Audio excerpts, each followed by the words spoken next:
Hi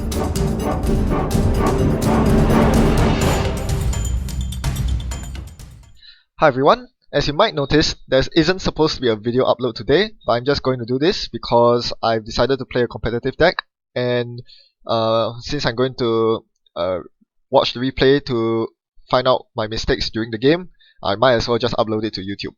So, I'm playing a pre-most wanted list Whizzard deck. This is almost card for card identical to Timmy Wong's second place Whizzard deck at Worlds last year. I think he made a very good meta choice. As I looked through his deck, I realized there are a lot of card choices which show how familiar he is with the card pool and how amazing of a deck builder and player he is. But enough about exalting him. Let's get down to the game where I'm playing up against Food Codes. One of the biggest benefits of playing Whizzard is that you can run so aggressively. Even against HB, the biggest fear of early running is face planting to an Architect, which is perfectly fine. Because as Whizzard, you can afford to trash the assets that they lay out with Architect.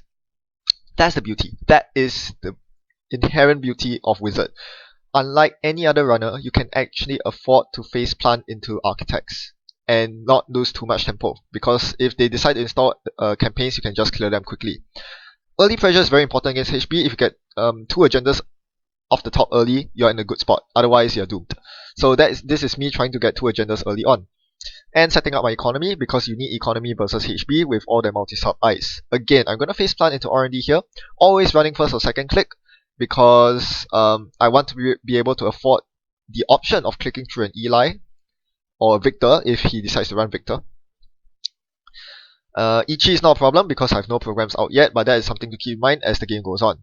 This is my second R&D access. As you notice, my R&D accesses aren't the best, but single card accesses are fine early game.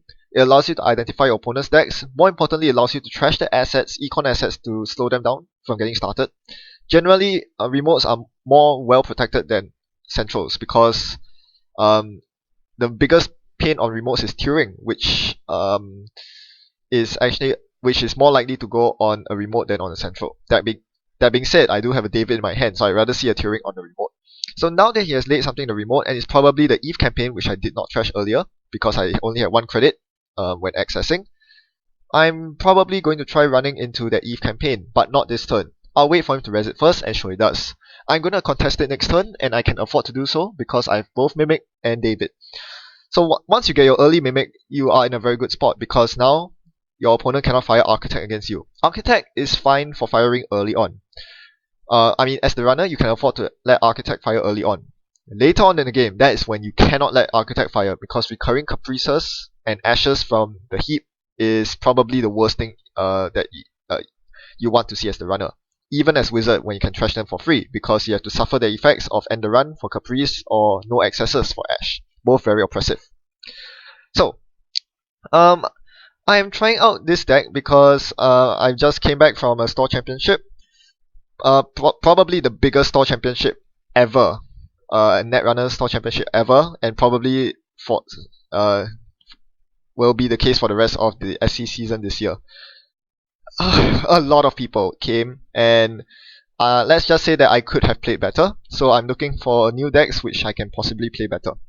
I'll do a more complete tournament report when I have the time, but for now, I'm just going to focus on conquering the next store championship. As I said, I do attack the Eve, as mentioned, but I fail to do so because Enigma. So that's a problem. Until I find York, the single copy of York in my deck, I cannot get through that Enigma. This is going to be a big problem for me. So this is actually quite an issue because my clicks are divided between drawing and taking credits, and right now I'm just not getting enough draw. As you notice, I've only drawn like a quarter of my stack. That's not enough to see that Yong. I need to plow through at least half my stack. So some of you might be thinking, why don't you just run the Wild Side Chronotype combo instead? That combo is a big problem because it takes so long to set up, leaving you very vulnerable to NEH, which is a very bad matchup. And furthermore, you don't always want auto draw because if you do get to the bottom of your stack, you turn off I've had worse, which is pretty important as flatline defense. So here I get my imp out and I start attacking the other servers which are possibly more vulnerable. I need to do this before the Eve ticks all the way down, because once the Corp gets 12 credits off of Eve, they can rest a lot of ice and cause a lot of trouble for me. So this is the prime time to get agendas, which there probably are a lot of, in the Corp's hand. Unfortunately, the central curing stops this. Again, I'm desperately looking for my York here. The York would solve all problems. I can get to HQ for free, I can get into the Eve server, trash it, burn it down. There's an Adonis in the remote. I'll try to go for that next turn. I do have 2 stim hacks in my hand, and I think stim hack is absolutely key against HB because you don't care about brain damage. All you care about is the money that you need to get past the ashtrays, to get past all the ice. And stim hack is very important for bringing out that all-important Artman 4 against HB as well. So I love it in here. Too bad I haven't found any clone chips or SMCs to play yet. I do run 1 SMC and 3 clone chips. I would really like to see 1 right now. So, pressure on the Adonis. Does my opponent res the remote ice? I do install Corroder first, because I want to get past Eli's and Wall of Statics. But turns out this is a mistake.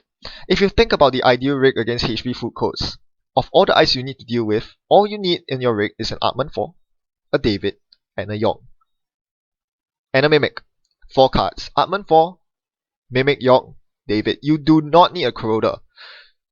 Food Codes has the persistent problem of not being able to deal with Kate very well because barriers are just horrible against Lady. So as a result, most Food Code decks don't run more barriers than 3 Elis, maybe 1 Wall of Static, which is covered by Artman 4. Not the Wall of Static, but that's usually only a single turn, so you can usually afford to play an entire game with Food Codes without installing the Corroder. Installing the Corroder set me back 2 crits, 1 click, not worth it. So that was a mistake. I did not know the matchup well enough. I installed a Corroder when I shouldn't have. Next, I'm running his remote. Now the Adonis is gone. He placed something new in there, and I'm pretty sure he's ready to defend it this time. Let's see what he reses here. Architect. Okay, this is why he didn't res it, because he knew I could get through anyway. I'm going to smash through the Architect, but there's certainly a defensive upgrade in there in the form of Caprice Nisei. We have to side game for this. I hope I win. I'm going to bid 1. Because I'm silly, he bids 0 instead and ends the run. Now, very tough choice here. I could try to go for the remote again. I chose not to. That might be a mistake. Another mistake here is not hitting KT. I neglected hitting KT this turn in favor of playing the Sure Gamble, which is almost certainly a mistake. I don't think I unloaded credit. Yep, I did not. I played Corroder, I ran the Caprice Nisei server. I should have loaded KT this turn. You always need to be conscious about KT if you're running her in your deck. She should be used every turn, whether it's plus 3 credits or offload credits, because KD is just so efficient. So another big mistake from me, playing the Sure Gamble in preference to loading KD. Card draw is still important, that's why I spend 1 click drawing, but generally you don't need to play Sure Gambles unless you really think that you're going to go down to less than 5 credits due to a future action. So I continue placing pressure, and this time he reses the innermost ice on R&D. It was in Ichi all along. This is why he didn't res it early. You can more or less figure out if he doesn't res early ice, it's probably an Ichi. So, as usual, I run on first or second click, so I will never have to suffer the trash program effects. Tracers, not that relevant. My opponent isn't too rich just yet, although I have to be concerned about the second Eve taking down the Architect remote. I think I will attempt to hit that Architect remote when I do have the time and money, but for now it's probably not a good idea. A better idea would be trying to force the Caprice out on another server, which would have forced him to trash the first Caprice, which is existing on server 2. So this is my third R&D access, and I find a Vitruvius. Finally, I'm on the board. So you immediately see a couple of problems with my setup. I'm paying a lot of time clicking through the Ichi to only get single card accesses of R&D. That is not good. The Imp is also sitting in my rig doing absolutely nothing because I cannot get to any of his remote servers. I can't get through HQ. That Imp is doing nothing, and my opponent doesn't have to worry about it. That's a big problem. I need to be disruptive. I need to be trashing his stuff. Now you have answered something in the secure remote, and secure it is. I still have no York. I do have the option of Parasite right now.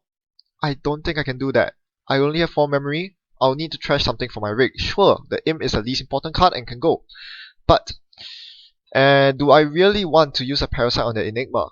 it will cost me 2 turns. 2 whole turns to get the Enigma down. And furthermore, if I do find my York, that parasite would have been wasted because York would be able to walk through Enigma freely anyway. So I don't like the idea of parasiting down 3 strength or less code gates. It just doesn't really make sense. On the same token, if I don't find the all-important York as I do here, I'm in a world of hurt. I can't place pressure on the 2 most important servers, his scoring remote and his HQ. That's another big mistake I've been realizing as I played this game. Early on, I placed pressure on R&D instead of HQ, and that was a mistake. I should have ran HQ first. Pressure should have gone on HQ. With Imp, HQ is by far the best server to attack. Think of it this way. The Corp only has a limited number of cards in hand. The more cards the Corp draws, the better it is for the Corp generally. Sure, they could get agenda flooded, but if they have a Jackson, they can clear it. And most decks run 3 Jacksons.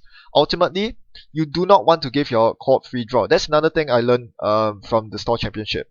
I lost some games because I gave the Corp too much Jackson draw, never bothered to clear the Jackson Howard. Big mistake by me. The reason why cards are so powerful is because the more cards you draw as HB, the more likely you are to find your Caprice Ash combo, the more likely you are to find Adonises and Eves, which means that your money will be sustained. And of course, the more likely you are to find the appropriate ice to deal with your opponent. So you need to disrupt HQ. Disrupting R&D is a mistake because even if you trash an Adonis off the top of R&D, the next card might be an Eve. The Corp draws the Eve, nothing lost. Or the next card, there's no big reason to run R&D early on. Unless you suspect there's really nothing in hand, which is very often not the case. HQ is a prime target, especially with Imp, because you are trashing Caprices which they cannot put anywhere safely, Ashes which they cannot install anywhere safely. You're trashing their ice, which they would rather save for later.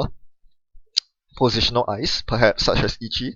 You don't really want an Ichi at the base of the server. Usually you save it in hand. If I find an Imp and I see an Ichi in your hand, it's getting trashed. So that's the big mistake. I should have focused on HQ. And if I forced the Turing Res on HQ early on, I think that would have changed a lot of the game because he would be pretty poor. Instead, I went for R&D, which, as you see, is pretty problematic. I only see 3 cards of R&D. Doesn't do much. I get 2 agenda points, that's about it. And here I continue my spree on R&D, including a stim hack to get an Artman 4 out. But so what? I find an Ichi 1. So again, I imp the Ichi 1. You don't have access to it. But he's still gonna mandatory draw next turn. It's just that he's not gonna draw that Ichi 1. He might draw something else. He might draw an Eli. He might draw an Architect. Both of which also work just as well against me. So instead of trashing cards from R&D, I should be trashing cards from his hand, giving him fewer options throughout the game. And it really doesn't make sense because R&D has 3 eyes, HQ only has 1. I really should be attacking HQ. Late game, you attack R&D because generally there are no agendas left in HQ, so you go for a deep medium dig. That makes sense. But prior to that, you are not attempting to lock down R&D. What you need to do is to disrupt the Corp, and the best way to do that is to pressure HQ. Speaking of which, I still haven't found my York, even after the inject. Big problems. So here I'm going to run Archives because he fired 2 beta tests, and I see an NAPD. So again, big mistake, because my last click, I intended my last click to be offload KT. So what I really should have done was to offload KT before running Archives. So instead I'm just going to load KT here and offload her next turn. But this is a big mistake because I could be scoring 2 more points here. Instead, my opponent now has a chance to install a Jackson Howard. I always have to be conscious about NAPD as a thing. That's the Jackson Howard that goes in the new remote, and I missed my chance at getting a free 2-pointer because he got greedy with beta tests. Yeah, you should always run Archives with at least 4 credits. That was a very big misplay from me. Okay, so over to me. Unload KD and I run Archives. But first I hit R&D. I'm going to spend all my KT money to make a single card access on R&D. Yeah, that doesn't sound very good, I know. I acknowledge this is really subpar play, but I'm still doing it because I have no other option. I haven't seen my medium and I haven't seen my York. I have very few options at this point and I need to keep the pressure up. So after stealing the ABT, I go for Archives and he Jacksons the NAPD back in the deck. Well, at least we are tied on points. So this Whizzard deck is very strong, I feel, because it deals with food codes very nicely. Most of the time you cannot afford to trash Eves, and Adonises are a pain to trash, but with Whizzard it becomes a trivial decision. Sure, it sounds like a crutch, but being able, you always, if you've seen the Timmy Wong versus Dave Hoyland games, a lot of Timmy Wong's turns were spent simply clicking through Turing's and Eli's or whatever, by right eyes there is, just to trash a campaign at the end of the server, and it's worth it for the runner, even though they don't have Desperado. Slowing down the Corps from getting the 12 credits off Adonis or 16 off Eve is a big deal. So you want to be able to have that easy access to 3 recurring credits, and it also works well against Neo Hub, which is also very popular. The counterpart Astrobiotics, denying their money is important because it denies their biotics, and denying their Sense denies their fast advance. Whizzard is very powerful. He just lacks the consistency that Shaper offers. Even though I tried to import Shaper tools like SMC and Clone Chip, I'm not seeing them, and as a result, I don't see my York. I cannot attack the very important servers, including the remote server that seems to have a global food in there. Well, once again, I'm left with no choice but to poke at R&D for single access. As you see, my rig is almost complete. This is the endgame HB rig. I'm just missing one very key component, the York. With York instead of the Imp there, I would be complete. I'll just any multi-access or imps will be bonuses. But here, I go for the R&D access. I see a hedge fund that gets imped. So 5 R&D accesses the whole game to see 2 agendas is actually above par. I've just been piloting this very badly, and the deck needs some tweaking. It needs more consistency. I lose to global food. So as you can probably tell, this is the very first game I've played with this deck. It was far from perfect, and if you have any suggestions on what I could have done to change the outcome of the game, to make it better, I would really appreciate it, especially doubly so if you have experience in playing Timmy's deck yourself, this form of Reg-as Whizzard. So, the stuff that I identified throughout this entire game, quite a lot. I'm quite happy that I have identified learning points that I can improve on in subsequent games. Firstly, I need to draw more often, both during the game and in deck building. I'm slotting in 1 Earthrise because of this. Not being able to find my York cost me the game, and that was directly tied to not having enough draw. I need early HQ pressure. I attacked the wrong server early on, and that cost me the game. I don't know what was in his opening hand, but I can be pretty sure there was some juicy stuff in there. I need to be more disciplined with using KT. There were a couple of turns where I played show gambles instead of hitting KD. Big mistakes. The show gambles can always be kept in your hand. KD must be used every single turn. Parasite, as you notice, is actually a rather useless card nowadays, because people are so worried about Parasite that Corps are so worried about Parasite that they are using Ice that is generally resistant to Parasite. You have Eli's, which are 4 strength. Ichi is 4 strength. Architect cannot be trashed. And the 5 strength big eyes like Tollbooth and Turing, and even 6 strength Archangels. The HB and MBN eyes are very resilient to Parasites. And because of this, I think if I want to optimize this deck for a pre-most wanted list tournament, I'll drop some Parasites. I'm still going to keep 1 Parasite, because I can recall it with clone chips in the event that someone goofy decides to play Tour Guides and Next Eyes against me. Otherwise, just like Prepaid Kate, you can live with a single Parasite with clone chip recursion. In this game, I would much rather have seen the York in place of the Parasite in my hand. That would have changed the entire dynamic of the game, because I would actually be able to contest his scoring remote. Finally, I dropped the career fairs from Timmy Wong's list for a legwork. I think you need more HQ pressure, especially against Astrobiotics, but also against HB food codes, because generally they struggle to set up their money remote, during which agendas flood their hand, and a legwork takes care of all of that. But I find that my setup was quite slow, even despite drawing pretty well in terms of econ. I saw all 3 show gambles very early, or not relatively, in the top half of my deck at least, a couple of daily casts, and a turn 1 KD Jones. You can't complain about that kind of start. Yet, I found myself struggling with credits. Like, okay, I wasn't totally struggling, but if I had drawn any fewer economy than that, I would be struggling, and that is not a good sign. So career fair will probably help to ease that by quite a bit. Do I want to give up a legwork for a career fair? I don't know. I think I need more testing on that.